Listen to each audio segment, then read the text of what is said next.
हाँ तो स्वामी जी बता रहे थे,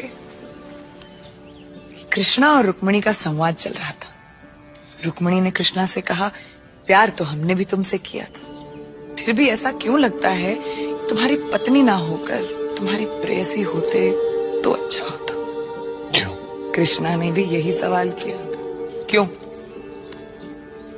रुक्मिणी ने कहा, पति पत्नी का रिश्ता चाहे जितना भी गहरा क्यों ना हो, लोग तो प्रेयसी को ही याद रखते हैं। राधे कृष्ण राधे कृष्ण।